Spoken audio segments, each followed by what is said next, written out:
Thanks for joining us. I'm Jeff Smith. We're doing an online broadcast because of football that is on CBS this afternoon. We'll get to your top stories here in just a moment. But first, we want to get a check of that forecast with meteorologist John Birchfield. John, what are we expecting as far as the weekend's concerned? Hey, Jeff, we've got damp conditions out the door this evening, seeing a few raindrops on our downtown sky cam as a round of showers moves through just in time for those evening activities and dinner plans. There's a line of showers just across the state line now, pushing into northwest Ohio. We are seeing some light drizzle and showers now moving to the south of the Maumee River. Areas like Perrysburg, Millbury, and Woodville are seeing some light rain. Also, our friends in southern Michigan, including Hillsdale and Lenawee counties, seeing some periodic rain showers. As a cold front swings in from the north and west, we will see rain showers and perhaps even a few wet snowflakes mixing on in. I have the rest of your weekend forecast, including a look at New Year's Eve, coming up in just a bit. Jeff.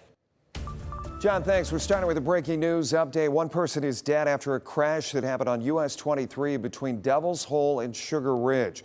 Wood County Sheriff Mark Vasilishin telling WTOL 11 that they believe an SUV was headed south on US 23 when it went left of center and hit a semi-truck going northbound. The driver of the SUV was pronounced dead at the scene. The semi-truck driver was not hurt. Wood County Sheriff tells us the road has since reopened. Ohio Governor Mike DeWine has vetoed House Bill 68. This is the bill that looked into preventing minors from getting gender-affirming care and banned participation from transgender athletes in girls' and women's sports. Today's decision was a break from members of his own party who championed the legislation. The governor said he took his time making sure he got a chance to hear from both sides of the debate, but ultimately deciding with the families impacted by these life decisions. These are gut-wrenching decisions. These are gut-wrenching decisions that should be made by parents and should be informed by teams of doctors who are advising them. GOP lawmakers do hold enough seats to override the governor's veto, but it's not clear if or when they would do so.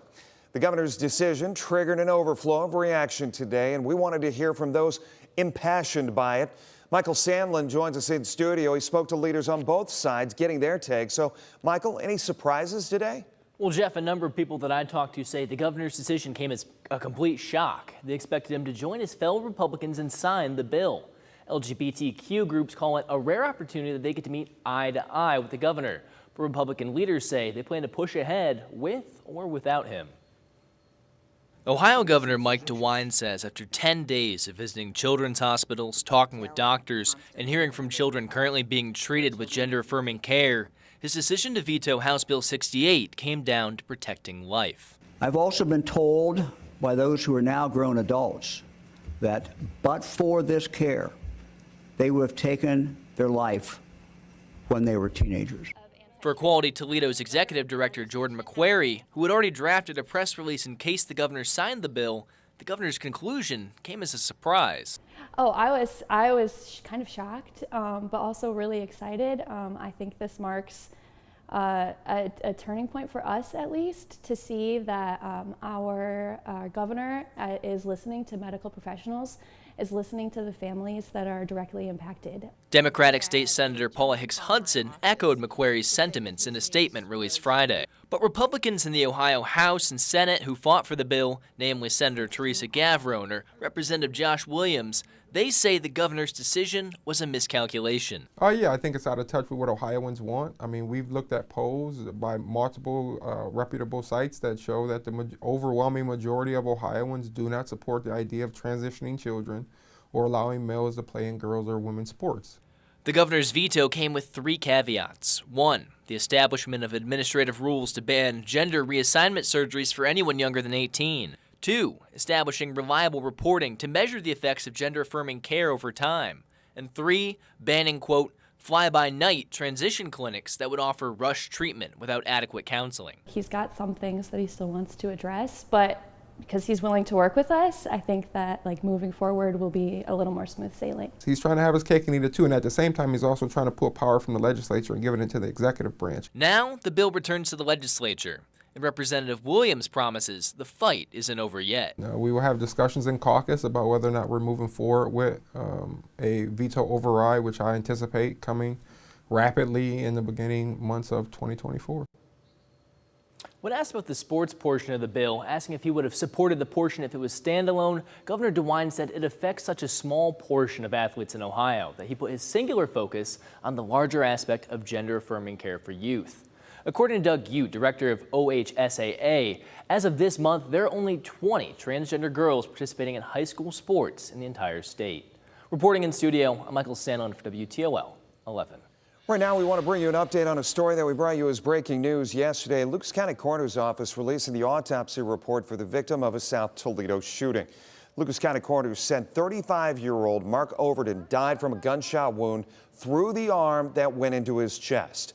Police are considering his death a homicide and investigating. Overton was found shot on Broadway just after 10:30 yesterday morning.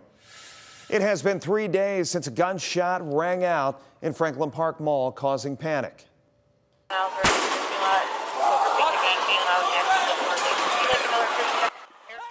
Toledo police are investigating it as an accidental shooting. Officers say the teen took a gun to the mall on Tuesday and accidentally fired the weapon near the food court and shot himself in the leg, and another teen was struck by a ricocheting bullet.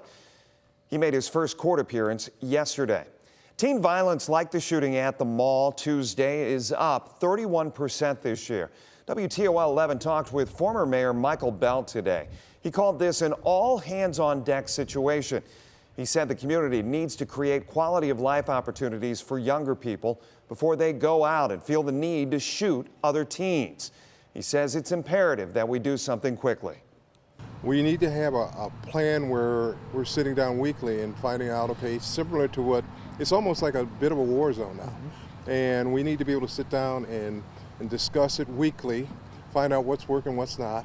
If we need to redirect things, redirect resources or whatever to be able to help people in those certain areas.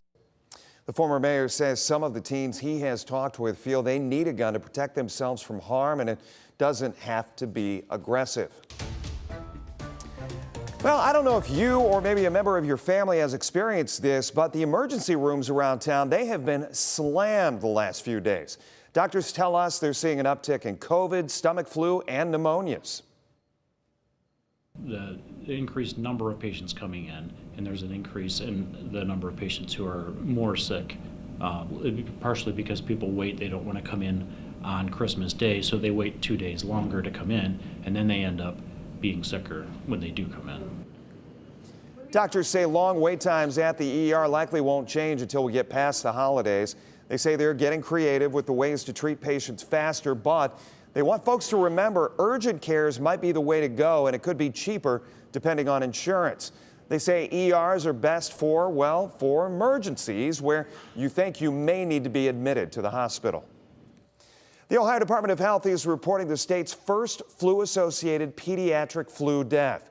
A 9-year-old girl from Claremont County passed away. The Claremont County Public Health is investigating.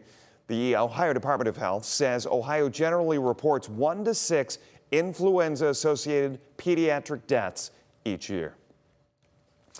The Ohio Organized Crime Investigations Commission confiscated more than $63 million in illegal drugs this year. Ohio Attorney General Dave Yost said of the drugs seized, they saw an increase in cocaine and psilocybin mushrooms. In 2023, the task force also seized 400 firearms and more than $5 million in currency. Yost said that going into the new year, stopping the flow of illegal drugs will continue to be a top priority. Turning to that forecast, we do have another round of rain showers rolling through this evening, and a few snow flurries may actually mix in as temperatures drop. Best chance for wet weather occurs before midnight, with those showers tapering off after 12. Overnight lows falling back to 33 degrees. Any snowflakes that fly are not going to stick around long. Here's a look at some green on Doppler radar. There is a broken line of showers as that cold front slides in from the north and west. Right now we are seeing showers through the Toledo metro, pushing into portions of Ottawa and Sandusky County. counties, as well as northern Wood County, seeing that light rain. The bigger picture, there is a cold front that's going to send temperatures dropping overnight tonight, and there it is right across our viewing area as we see an evening line of rain showers that'll make for damp conditions. The hour-by-hour forecast keeps some damp showers in the mix through about 8 p.m. Any snowflakes that mix in likely to be between 8 and 12 to the south of Toledo, those shades of blue. This cold front's going to sweep on through, and after 12, we are going to see the return to some dry weather. As we advance into your Saturday, some sunshine returns, finally seeing brighter skies, and into New Year's Eve, there will be the chance for some snow flurries, especially during the afternoon hours. When the clock strikes 12, though, you'll notice those snow flurries winding down, and by midnight, we're looking at mainly dry conditions with mostly cloudy skies. Tomorrow, enjoy that little sliver of sunshine, 44 degrees, your high temperature. Fairly mild in the temperature department as long as you're wearing that light coat or a couple layers. Increasing sunshine expected Saturday afternoon. Sunday, more flurries and even a few rain showers mixing on through. However, not a washout by any means for those New Year's Eve plans. There is a 30% chance for snow showers and perhaps a few rain showers mixing on through. Again, a very slim chance, and it's not expected to accumulate, just likely to see those flurries flying from the sky. Now, as we round the corner into 2024, we are capping off an exceptionally mild December that has featured temperatures 9 degrees above average, and this year is poised to go down as the warmest on record in Toledo history. We'll keep you updated on that both on air and on our Climate Friday newsletter as we round out the data for 2023. Only a 30% chance for rain and snow New Year's Eve. We welcome in 2024 with dry weather but a cooler feel. The 10-day forecast features temperatures settling back to near 40 degrees. Overall, expecting a very quiet stretch of weather into early January with temperatures slightly above average for the new year. Jeff? Well, thank you so much for joining us for this online broadcast. That is just a snippet of what we're covering today. We'll have much more here on WTOL 11 on CBS at 6 o'clock. Join us for that. Have a good night.